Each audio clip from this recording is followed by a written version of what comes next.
পবিত্র কোরআনের সর্বপ্রথম অবতীর্ণ আয়াত কোন সূরায় রয়েছে? সূরা আলাকে। সূরা আলাকে। জি, আপনি কি নিশ্চিত? ইনশাআল্লাহ। অবশ্যই। আমরা কি লক করে দেব তাহলে? লক করে দেব? জি। তাহলে তিনি বলেছেন পবিত্র কোরআনের সর্বপ্রথম অবতীর্ণ আয়াত কোন সূরা রয়েছে? তিনি বলেছেন সূরা আলাক। আর তার উত্তরটি সম্পূর্ণ সঠিক হয়েছে। তিনি পেয়ে যাচ্ছেন আজকের এই প্রথম গিফটটি। এখান থেকে একটি বই নিন পছন্দ মতো। কোন বইটি আপনার পছন্দ হয়? জি, আমি একটু দেখে নিচ্ছি। জি, জি।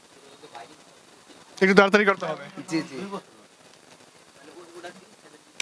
আসলে আমার কাছে প্রত্যেকটি বই পছন্দ হচ্ছে। আলহামদুলিল্লাহ আমরা সব দিতে পারবো না। একটা নিতে হবে।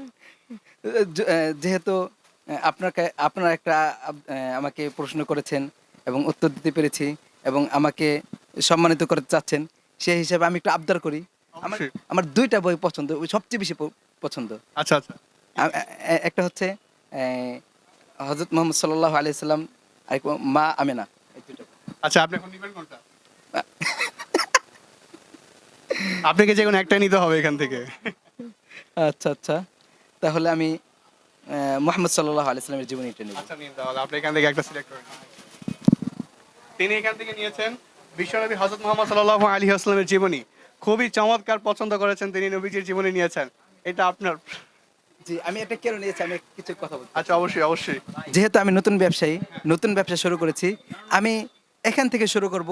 রাসূল সাল্লাল্লাহু আলাইহি ওয়াসাল্লাম প্রত্যেকটা কাস্টমার সাথে কি আচরণ করেছে এবং প্রত্যেকটা ব্যক্তির সাথে কিরকম আচরণ করেছে এবং তিনি এমন একজন ব্যক্তি ছিলেন যিনি একজন রাষ্ট্রপতি ছিলেন, তিনি একজন কৃষকের মতোই কাজ করেছেন, ছাগল লালন পালন করেছেন।